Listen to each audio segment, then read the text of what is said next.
गरीब औरत अपने बेटे कैलाश के साथ रहती थी। उनके पास एक छोटी सी जमीन थी। दोनों माँ बेटे इस जमीन में फसल उगाकर अपना गुजारा करते थे। उनके साथ एक छोटा तोता भी रहता था। एक दिन कैलाश ने अपनी माँ से कहा, माँ, हम कब तक ऐसे गुजारा करेंगे? हम खेतों में इतनी मेहनत करते हैं, फिर भी हमारे खाने लायक ही फसल हो पाती है। मैं अपने लिए कपड़े तक नहीं खरीद सकता। क्या करें बेटा, कम से कम इतना तो है कि इस जमीन से हमें खाने लायक अनाज मिल जाता है। यदि ये जमीन नहीं होती तो हम क्या खाते? एक दिन दोनों माँ बेटे खेत में काम कर रहे होते हैं। तभी वहाँ गांव का एक जमींदार आ जाता है और कैलाश से कहता है, क्या बात है कैलाश बेटा, अब की बार क्या फसल लगा रहे हो? अरे जमींदार जी आइए। वो जमींदार जी, हम खेत में आलू की फसल लगा रहे हैं।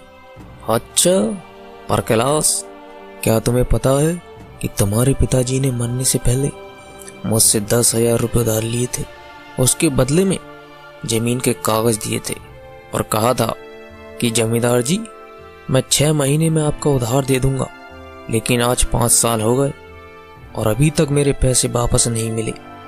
अगर तुम्हें यकीन नहीं है तो ये बात तुम अपनी माँ से पूछ सकते हो।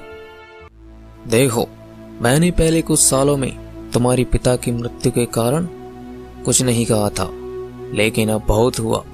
मुझे मेरा पैसा चाहिए, तभी तुम इस जमीन पर खेती कर सकते हो।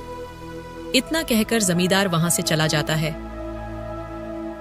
और कैलाश भी अपनी माँ के साथ दुखी मन से घर आ जाता है।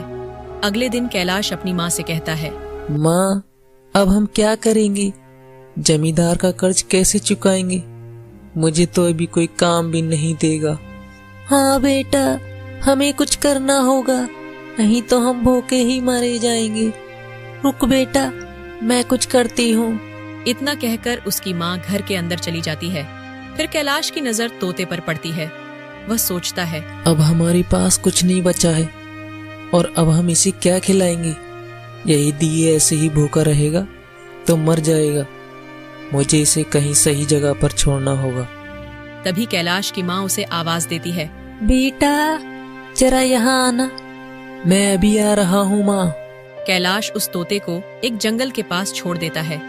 तोता कहता है, मुझे बहुत दुख हो रहा है कि मुझे तुमसे दूर रहना पड़ रहा है।